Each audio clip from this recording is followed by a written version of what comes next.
काही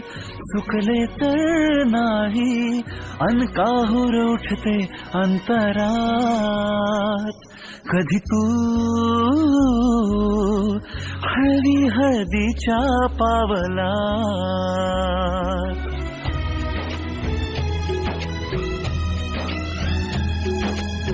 हिंदोळा